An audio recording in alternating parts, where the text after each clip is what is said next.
سلام عرض میکنم. خوش آمد میگم به همه شما عزیزانم. خانه خداوند خوش آمدید. خب خدا رو شکر برای کلامش. چند هفته پیش داریم در مورد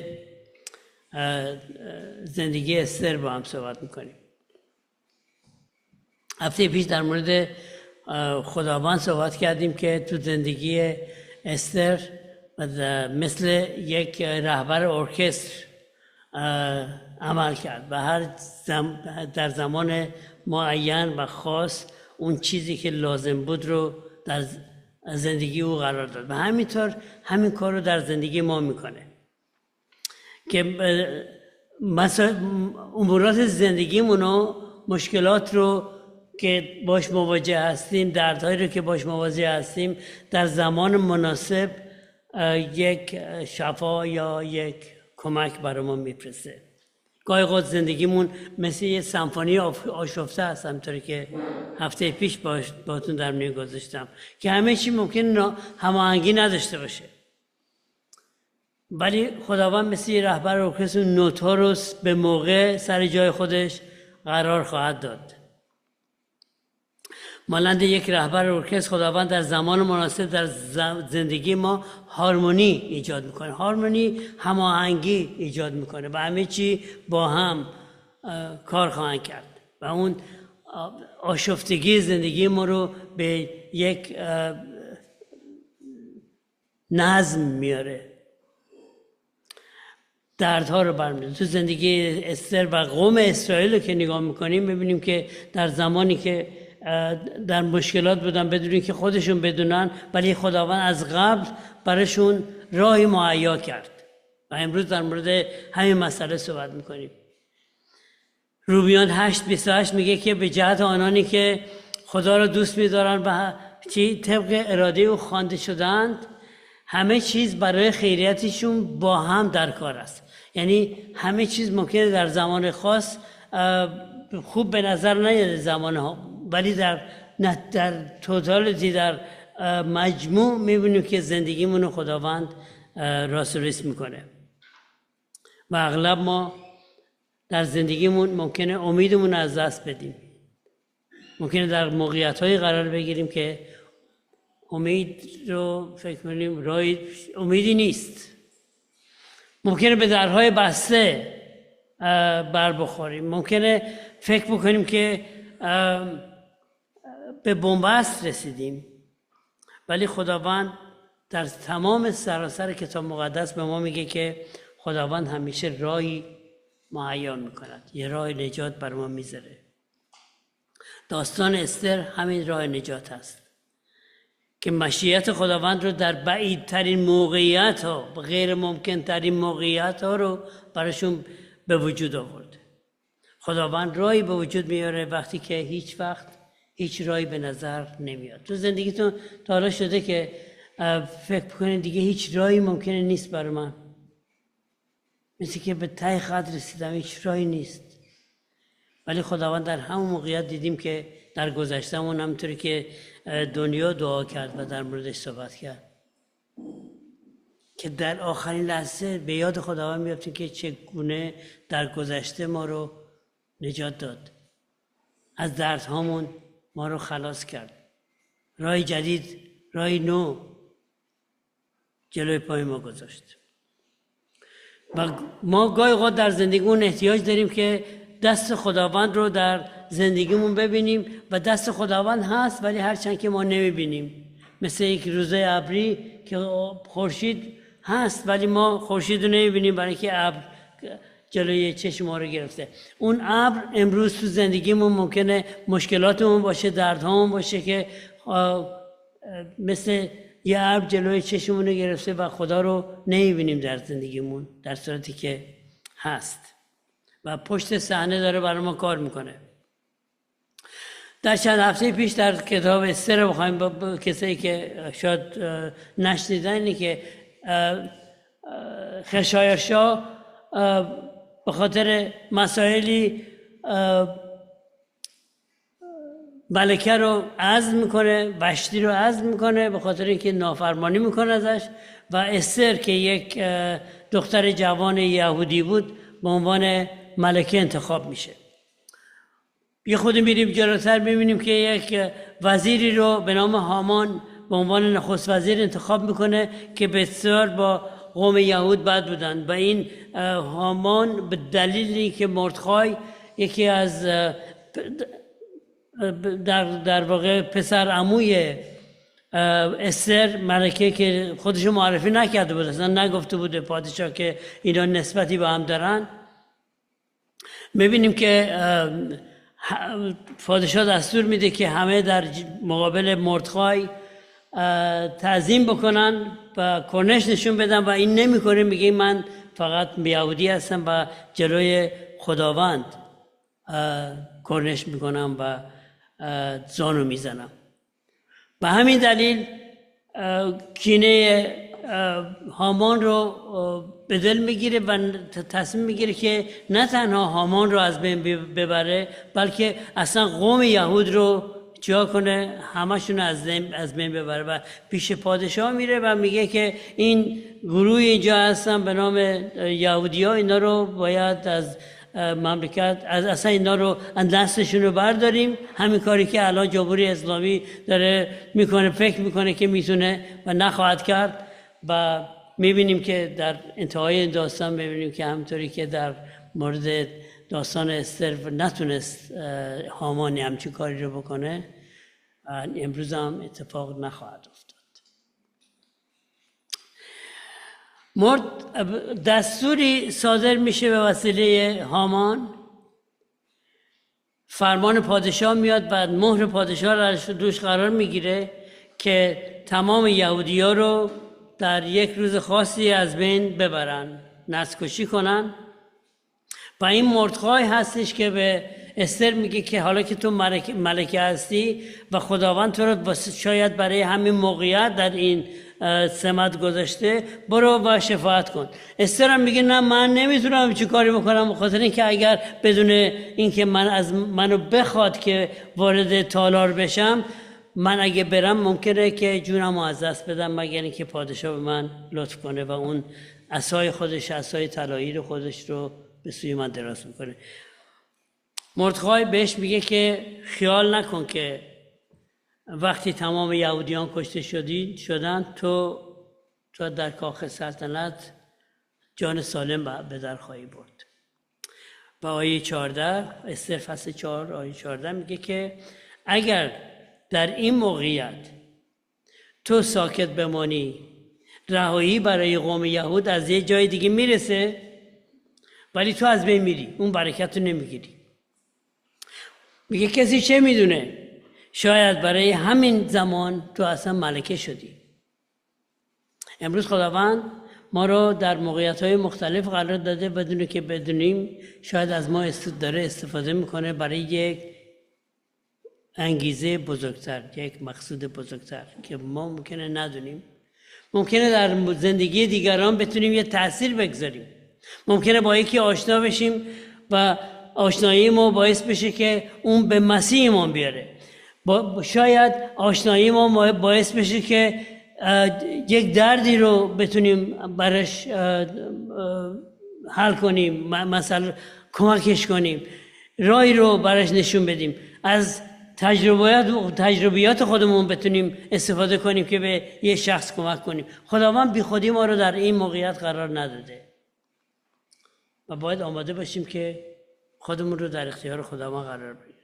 حالا بریم جلوتر. اینا رو همه در گذشته صحبت کردم. اگه بخواید بیشتر در موردش بدونین تو یوتیوب هست این موعظه‌های قبلی. استر به مردخای میگه که برو به همه مردم یهودی رو جمع کن که در شوش هستن و دعا کنن، روزه بگیرن. نمیگه دعا، برای اینکه روزه بگیرن.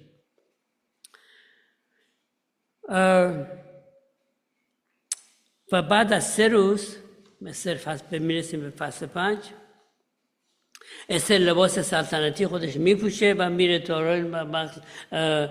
تالار مخصوص پادشاه و پادشاه میتونسته این لطف بهش نکنه. شاید این قدرت روزه و دعا بود که قبلا انجام دادن و دستش دراز میکنه و اونو میپذیره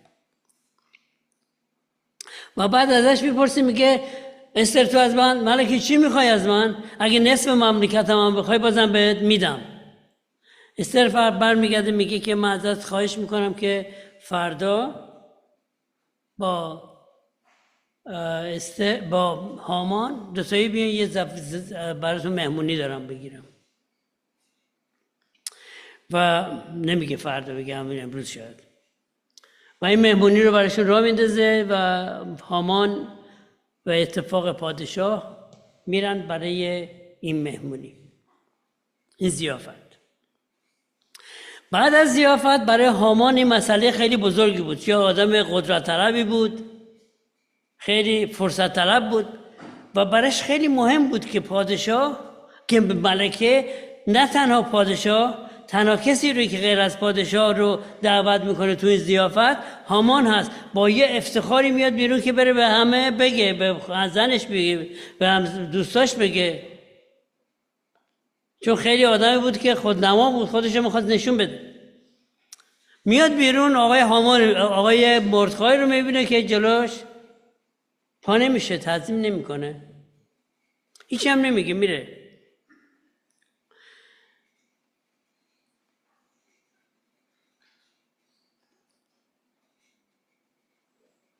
میره به همسرش و دوستاش میگه که میدونی امروز برای من چه اتفاقی افتاد؟ امروز پادشاه منو دعوت کرد، فقط منو دعوت کرد به اضافه پادشاه که بریم در ضیافت ملکه شرکت کنیم برای من. ولی وقتی اومدم بیرون دیدم که مردخای به من تعظیم نمیکنه. تمام اون افتخاراتی که به نظرم خیلی زیاد بوده به نظرم هیچ میاد. ببینید کینه چی کار میکنه؟ ببینید که اون امبیشن، اون چی میگن، جاه طلبی چی کار میکنه؟ که حاضره تمام اون چیزایی رو که افتخاراتی رو که برش به دست اومده به خاطر یک چیز از دست بده و اون اینی که یک نفر جلو من پا نمیشه. چرا؟ برای اینکه انتظار داره. هرچی ما انتظاراتمون بیشتر بشه سخت‌تر و در ناراحتی بیشتری زندگی میکنیم. میخوام آزاد زندگی کنیم، راحت زندگی کنیم، اون انتظاراتمون هیچ کمتر و کمتر و کمتر کنیم، از همدیگه انتظار نداشته باشیم. توی این مراسمی که میرن، ضیافت اول، پادشاه میگه که تو آقای خانم استر ملکه چی میخوای؟ هر چی بخوای، نفس مملکت هم بخوای بهت میدم. اومده بگه که این هامان فلانیه، ولی خداوند مثل که جلو دهنش میگیره، میگه که میشه فردا شب هم بیایم. نمیدونستی که تو این وسط تا امشب تا فردا شب چه اتفاقی قرار بیفته، ولی خداوند میدونست، یه برنامه داشت. وقتی که اون در ضیافت اول میرن و هامان میره و میگه که من مردخای با من چیکار کرد، جلو من تعظیم نکرد، اون چیزی رو که بهش دوستاش میگن، همسرش بهش میگه، اسمش همسرش زرشت بود و میگه که زرشت نه وزیر زرشت تیده عوضی نگیرین بگی که یارو باز زرشت که زواج کرده. میگن که خب تو اشکال نداره، برو یک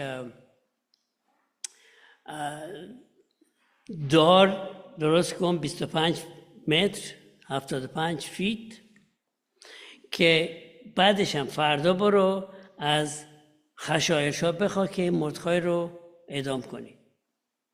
خیلی این فکر خوبیه. فوری دستور میده که اون دار رو براش آماده کنن.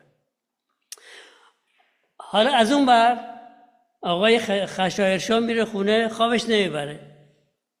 میگه چیکار کنیم؟ همیشه در این مواقع میگفتن که براش زنی بیارن یا بساط بزمی بذارن که حوصله‌اش سر نره. میگه نه، برین کتاب تواریخ پادشاهان رو برداریم بیاریم. کی همچین حالتی میاد؟ مثل که آدم خوابش نبره بیاد دیکشنری بخونه. تا حالا کردین این کارو؟ کسی این کار نمیکنه، نه؟ ولی این کار کرد. چرا؟ برای اینکه خداوند براش کاری داشت. نمیدونیم چرا حوصله‌اش سر و تو این کتاب رو خواست. تو این کتاب براش میخونن که مردخای یک بار از یک توطئه بر ضد پادشاه خبردار میشه و بهش اطلاع میدن و اون 2 نفری که قرار بوده که پادشاه رو بهش چی میگن بکشنش، اینا رو میگیرن و اعدام میکنن.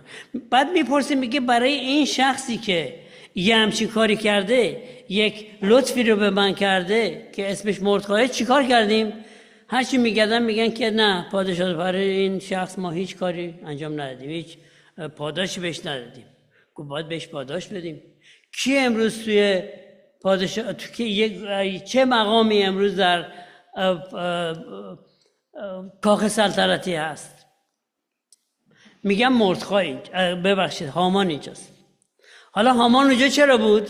اون شب وسط شب اومده بود بررسی بکنه ببینه این داری که درست کردن واقعا خوبه یا نه، 25 فوت هست یا نه، 75 فیت 75 فیت 25 متر هست یا نه، بگم کاملا بدون چرا 75 فیت؟ و برای اینکه همه ببینن، تو تمام شهر ببینن که مردخایی که یه نفری که بهش احترام نگذاشته چطوری میتونه بالای دار بره. امروز تو مملکت‌های مختلف مردم رو به همین شکل میترسونن، یه نفر رو میکشن که دیگری بترسه، اعدام میکنن که تا چی میگن زر چشم بگیرن. جامعه فصل 3 آیه 11 میگه او هر چیز را در وقتش زیبا خواهد ساخت. در وقتش. میگن پادشاه میپرسه کی اینجاست؟ میگه آقا هامان اینجاست. هامان میگه که به هامان میگه که اگر بخوایم، بذار آیه‌شو پیدا کنم براتون.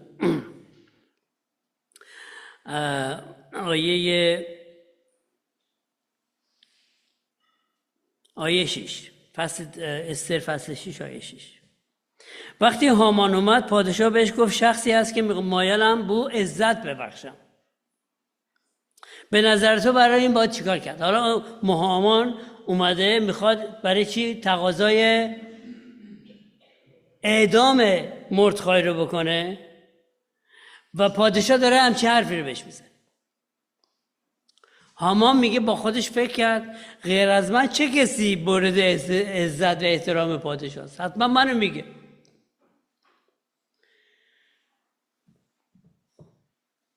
چرا؟ برای اینکه چند ساعت قبل ملکی فقط پادشاه و اینو دعوت کرده بود که برن برای ضیافتش.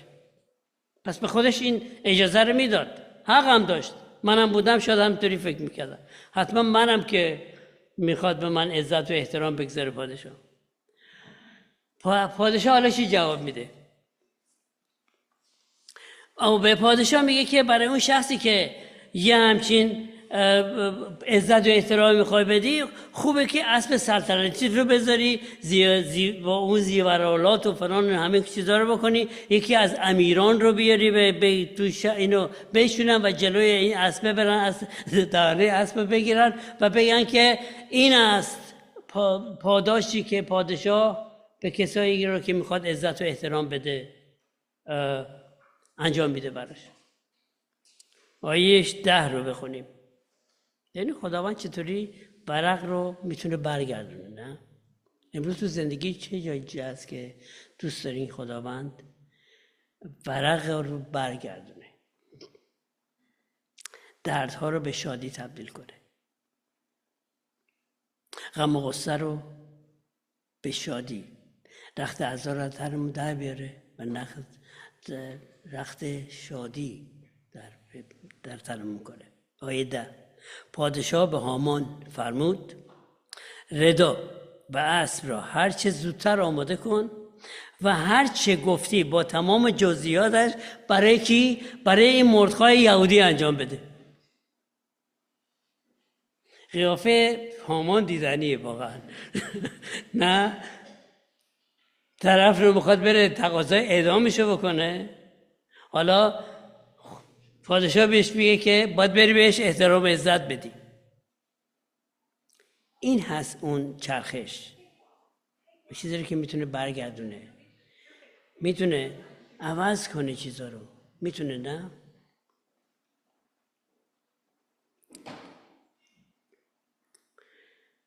برمیگرده میره خونه. این همین کار هامان انجام میده و میره خونه. به همسرش میگه، به اطلاع میده که چه اتفاقی براش افتاد. همسرش خیلی چیز خوبی بهش میگه، چیزی که درسته.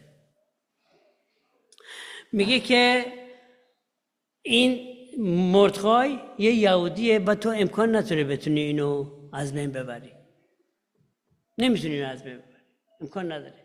چرا؟ برای اینکه من نمیدونم، شاید کلام خدا رو از عتیق رو خونده بود، میدونست که چه خداوند چه وعده‌ای به ابراهیم داده. امروز من شما ممکنه برای کسایی یه خدمتی انجام داده باشیم و اونا به رو خودشون نیارن. مثل مردخای که اومد خدمتی برای پادشاه انجام داد، یه لطفی بهش کرد و اونو واقعا از یک چی بگن از مرگ نجات داد. هیچ کاری برایش نکرده بود تا اینکه این ماجرا پیش میاد. شاید خداوند گذاشته در وقتش همه چیز رو میخواد زیبا بسازه، ما نمیدونیم. ولی برای من شما ممکنه طرف کارهایی که انجام دادین، برای همسرتون کارهایی کردین، نمیدونم برای دوستاتون کارهایی کردین و برای خودشون نیاوردن، ولی یه نفر داره میبینه و به موقعش جوابش رو خواهیم گرفت. هممون برای اون. ممکنه یک مردی میاد خونه، زنش اصلا به زنش هیچی نمیگه که تو چقدر زحمت کشیدی، بچه‌ها رو نگه داشتی، ولی یه نفر میبینه. زن ممکنه هیچ وقت فکرش نرسه، یعنی اصلا به رو خودش نیاره که تشکر بکنه از شوهرش که میره سخت کار بکنه، چون نمیدونه با چه ماجرایی توی سر کار داره. مردم نمیدونه که تمام روز همسرش با چه مشکلاتی با بچه ها درگیر بوده. و این چیزایی است که همیشه تو زندگی هممون هست. برای یکی یه کاری میکنی به رو خودش نمیاره، ولی خداوند میدونه و دست ناپیدای خداوند همیشه در کاره. ارمیا فصل 29 آیه 11 یک آیه جالبیه که خداوند داره به قوم اسرائیل میگه، قومی که دارن میرن برای تبعید، بهشون میگه فکرهایی برای شما دارم که فکرهای سعادتمندی است نه تیره بختی، تا به شما امید ببخشم و آینده عطا کنم. امروز برای من و شما این امید هست. خداوند برای ما هدف داره، هدف بزرگی داره. مزمور 37 آیه 12 و 13 میگه آدم شرور از انسانهای با ایمان و نیکوکار نفرت دارد و برای آنها توطئه می‌چیند، هم کاری که هامان کرد. اما خداوند به او میخندد، زیرا میبیند که روز داوری او نزدیک است. حالا ببینیم داره روز داوری برای هامان میاد. همینطوری که این داشت به همسرش و دوستاش میگفتش که امروز چه اتفاقی بدی براش افتاد و مجبور شد که این مردخای رو که قرار بود اینو تقاضای اعدامش بکنه، داره مجبور شده که ببره جار بزنه و بگه که عزت و احترام پادشاه با این شخص هست. میان خبر بهش میدن که باید بری ضیافت بعدی، باید بری اونجا، تو ضیافت بعدی باید بری. باید برم ضیافت را. کجا؟ استر و پادشاه. وقتی وارد این ضیافت دوم میشه، پادشاه بهش میگه که استر، حالا بعد از این همه بار دفعه که ازت دارم سوال میکنم، به من بگو چی میخوای. اگه نصف مملکتمو بخوای بهت میدم، البته همچین کاری نمیکرد، اینا اصطلاحا میگفت مثل ما و هم میگه قربونت برم من جونم رو برات میدم، کی بیاد جون یکی خودشو برای یکی دیگه بده؟ ندین جون خودتون، وقتتون رو بذارین، محبتتون رو بذارین، نه جونتون رو نمیخواد بدین. استر اینطوری جواب میده. آیه فصل 7 آیه 3 و 4. استر جواب داد تقاضای من این است که اگر مورد لطف پادشاه قرار گرفتم و اگر پادشاه صلاح بدونه، ببین داره دیپلماسی رو اینجا داره نشون میده، نمیگه که این بابا رو در به داغون کن، جان من و جان قوم من رو نجات بده. تو کی هستی؟ قوم تو چیه؟ آره من یهودی ام. حالا داره خودش تازه نشون میده که من یهودی هستم. این همه مدت نمیدونید این جریان 5 سال طول کشید، از موقعی که ملکه شده تا این زمانی که الان داریم در موردش صحبت میکنیم، ضیافت و اینا، 5 سال گذشته و در این 5 سال هیچ وقت به پادشاه نگفت که یهودی هستش، از چه قومی هست. آیه 4 چون من و قوم من فروخته شده ایم تا قتل عام شویم. حالا به این پادشاه چی بگه؟ خشایشا از استر پرسید این شخص کیست که جرأت کرده چنین کاری بکنه؟ او کجاست؟ یادش رفته بود که هامان اومده بگه که این گروه، این قوم صلاح نیست که توی مملکت به اینا اجازه قتل عامشون رو گرفته ازش، اون مهرش هم داده، مهر زده، نمیدونه چون حواسش جای دیگه بوده احتمالا. استر در آیه 6 ببین چطوری جواب میده. استر جواب داد دشمن ما این هامان شرور است، همون بغلش وایسه، ببین همین یاروه، این شروره. آنگاه حالا قیافه هامان دوباره دیدنیه اینجا که میگه که از ترس پادشاه و ملکه به لرزه افتاد. همون کسی که میخواست ملکه رو، چون یهودی بود، میخواست از من ببر، نمیدونه البته، ولی بالاخره میفهمیدن فرمانی بود که نوشته شده بود. پادشاه حالا خشمگین میشه، میدونین که آدم یه وقت عصبانی میشه، راه میفته از در میره بیرون، خود قدم بزنه، اینا راه میفته میره توی بیرون اتاق که خود سر حال بیاد برگرده. در این مدتی که میره بیرون، این هامان میاد جلوی این کاوچ جایی که استر نشسته بود و احتمالا اینطوری لم میدادن، میاد و به طرفش میره و میگه که تو خواهش میکنم بیا یه کاری بکن که خداوند این پادشاه منو ببخشه، چون میدونست که اونو تنبیه خواهد کرد، میدونست. همین موقعی که میه طرف این استر، پادشاه برمیگرده، میاد تو اتاق، میبینه که این خم شده روی روی استر و فکر میکنه که میخواسته خفش کنه یا بکشش. یه همچه حالتی براش پیش میاد، یعنی همچه صحنه رو میبینه. آیه 10 پس هامان در همین موقعی که میبینه، بلافاصله میگه که تو اتاق من، تو کاخ من میخوای به سوء قصد بکنی به همسر من. همینطوری که میگه جلاد میاد. جلاد که میاد، یکی از اینا میگن که آقای پادشاه، این هامان یه دونه دار اینجا بنا کرده 75 فیت 25 متر که مردخای رو تو اونجا بکشیش. آیه 10 پس هامان رو روی همون داری که برای مردخای برپا کرده بود به دار آویختند و خشم پادشاه فرو نشست. ای کشته که را کشتی تا کشته شدی زار. امثال فصل 26 آیه 27 میگه که هر که برای دیگران چاه بکند خود در آن خواهد افتاد. مزمور 57 آیه 6 میگه مردم در دامی که برای من، داوود داره میگه، مردم در دامی که برای من گذاشتن خودشان افتادن. امروز تو زندگیمون عزیزان ممکنه کسی برای ما دام بذاره، اگه اعتمادمون به خداوند باشه خودشون میافتن توی اندو. گاهی اوقات به نظر میرسه شرارت در حال داره موفق میشه، در حال پیروزیه. به خداوند رو بیارید، به خداوند رو بیارید. عدالت خداوند همیشه پیروزه، همیشه. در فصل 8 که میرسیم به موضوع بسیار مهمی برخورد میکنیم و اون یک چرخش هست. ریورسال.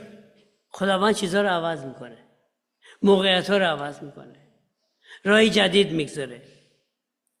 همون روز آیه 1 میگه که خشایارشار تمام املاک هامان رو که دشمن یهود بودن میبخشه به استر.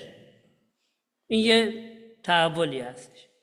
و انگشتریشو که انگشتری حالت چی مهر داشت، اون انگشتریشو از هامان میگیره و به مردخای میده. همون کسی رو که قرار بود چیکار کنن؟ اعدام بکنن، حالا میشه چی؟ نخست وزیر.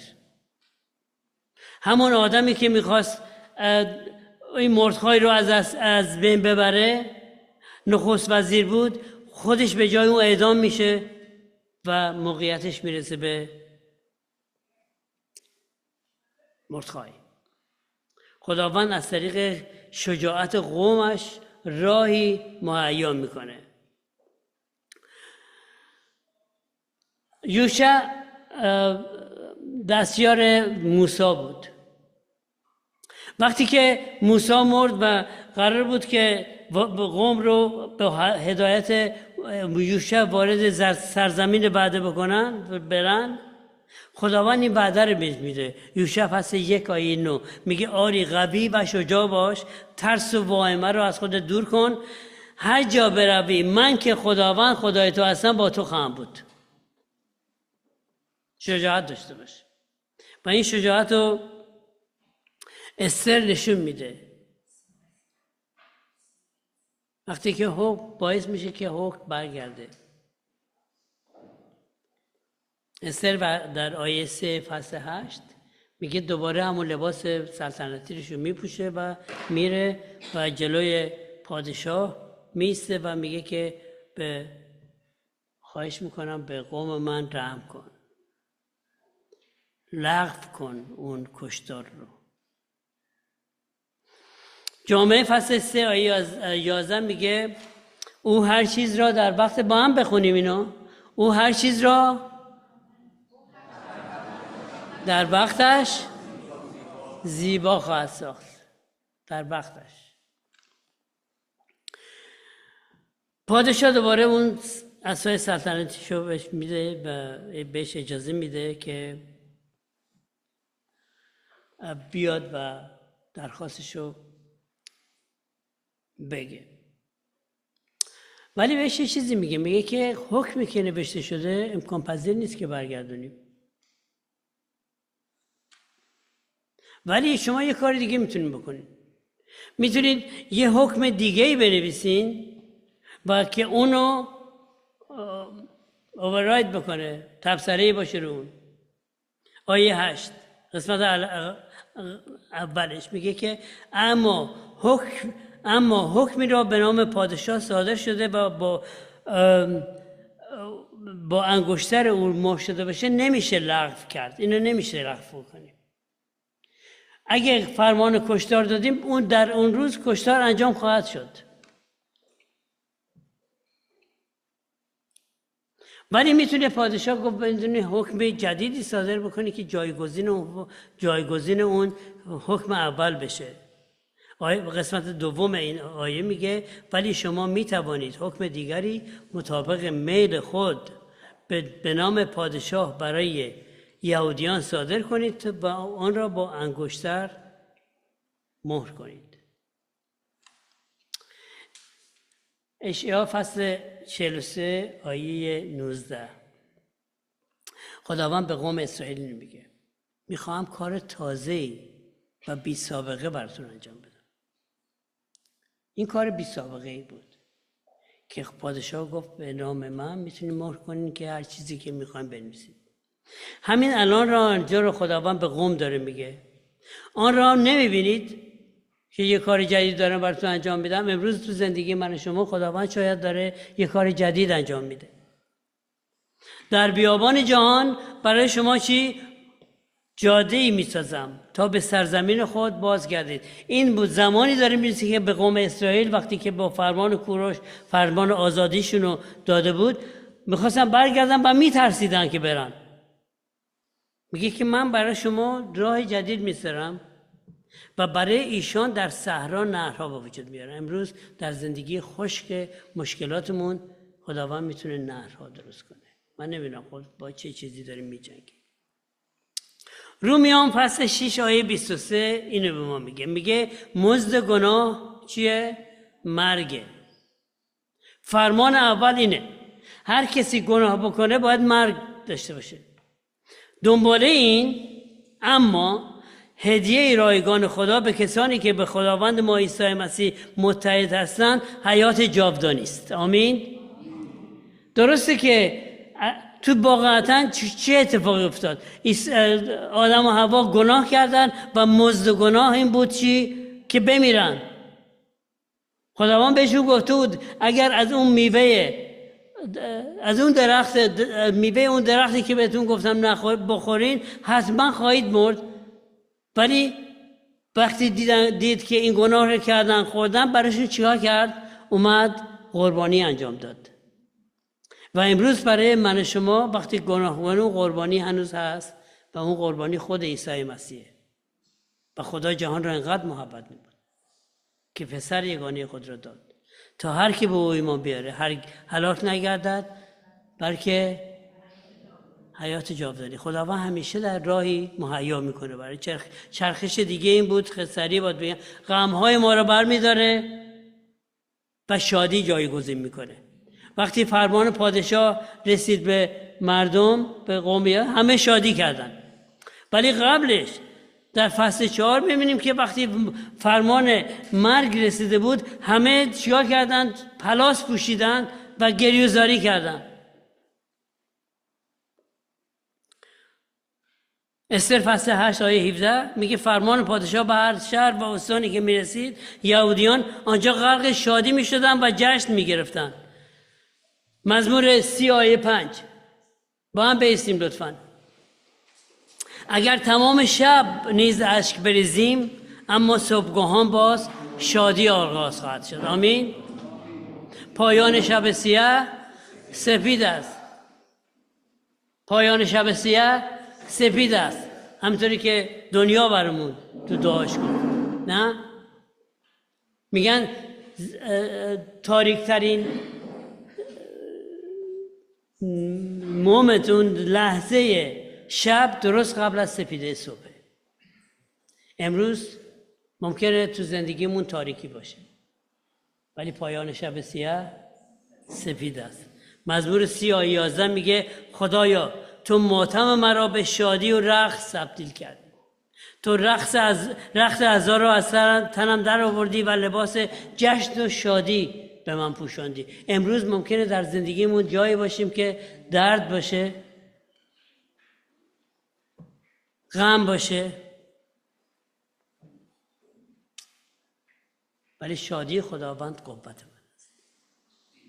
شادی بلافاصله بعد. یه موضوع دیگه با این تمام میکنیم. همین آیه 17 قسمت آخرش میگه که در ضمن بسیاری از قوم‌های دیگه به دین یهود گرویدند زیرا از ایشان میترسیدند. اون زمان عده زیادی به خداوند ایمان آوردن از روی ترسشون. امروز خیلیا با دیدن زندگی ما به مسیح ایمان میارن. میگن تو چی داری؟ اون آرامش تو از کجا آوردی؟ در این حالی که درد داری ولی آرامش داری، در حالی که قصه داری ولی هنوز آرامش داری. چه چیزی داری؟ من اونو میخوام. همونطوری که در اون زمان از یهودی‌ها همینو خواستن، گفتن که تو چه داری؟ من خداوند رو دارم. اول پتروس فصل 5 آیه 15. اما احترام مسیح در دلهای شما باشه و او را خداوند خود بدانید. و اگر کسی علت امید شما رو بپرسد همیشه آماده جواب باشید، اما با ملایمت باید. من این آرامش رو از مسیح دارم، چون خودش گفت بیایید نزد من ای تمامی زحمت کشان و گرانباران، من به شما آرامی خواهم بخشید. یوغ منو بردارید چون چیه سبکه. بیایید نزد من به شما آرامی میدم. کار خداوند تبدیل کردنه، چرخشه، غم رو به شادی تبدیل کنه، نیاز رو به دارایی، به تأمین تبدیل بکنه. هر کدوم ما یه جایی هستیم تو زندگیمون باید به این نیاز داریم.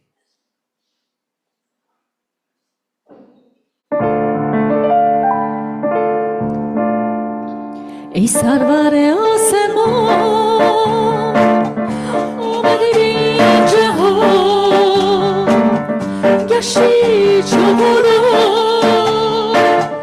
بهر ما مردمان، با دست مقدس دادی شفا بیماران، بینا کردی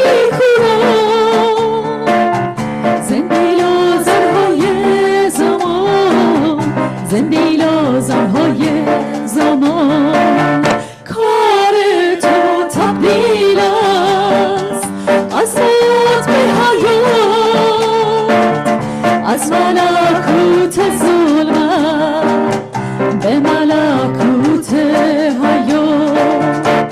کنون عیسی زنده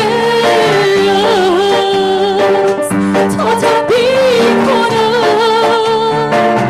روح و جان مرده تو، او احیا کند. کنون عیسی زنده است تا تبدیل کند روح و جان مرده تو، او احیا کند. کار او تبدیل است از موت به حیات، از ملکوت ظلمت به ملکوت حیات.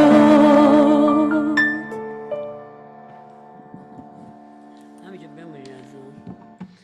مزمور 77 چند تا آیه رو خوندن بر ما. با صدای بلند به سوی خدا فریاد برمیاد وقتی که درد زیاد میشه. قراره ادامم بکنم، قراره که دردهای زیادی رو من بیاد، قراره مشکلات زیادی باش مواجه بشم. به سوی خدا فریاد برمی آورم تا صدای منو بشنود، همونطوری که قوم اسرائیل در اون زمان کردن. به هنگام زحمت از خداوند کمک می‌طلبم. تمام شب به سوی دست نیاز دراز میکنم. تا دعایم را مستجاب نکند آرام نخواهم نشست. اما ای خدا، تمام راه‌های تو پاک و بی‌عیب است. خدایی به بزرگی و عظمت تو وجود ندارد. تو آن خدایی هستی که معجزه میکنی، تبدیل میکنی، عوض میکنی، چرخش به وجود میاری و به قدرت خود را بر قوم ها نمایان میسازی.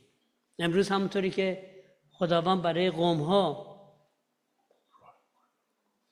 تبدیل کرد، چرخش به وجود آورد، تو زندگی ما، من شما هم میتونه راهی مهیا کنه. میخوام این سرود رو که با هم به عنوان یک دعا بخونیم، هممون چشامون رو ببندیم. نه اگه ببندیم که بتونیم ببینیم هر جوری که راحتی. اگه حفظیم با هم خدا راهی و حیامی او راهم را مهیا می‌کند. اگر ما را با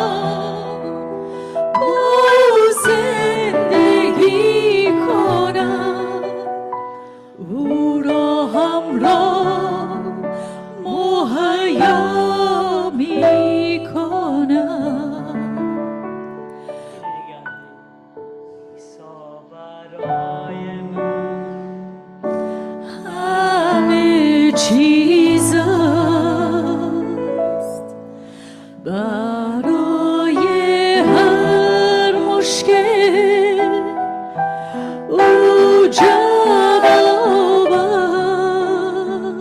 است خود را فدایم کرد هر چیز را نو ساخت او هر چیز من است برای تو چیست احرم نازل شدی از آن بالا روحم تازه کردی ای بی همتا یار غمخوار من در تنگی ها تو هر چیز منی ای مسیح آمین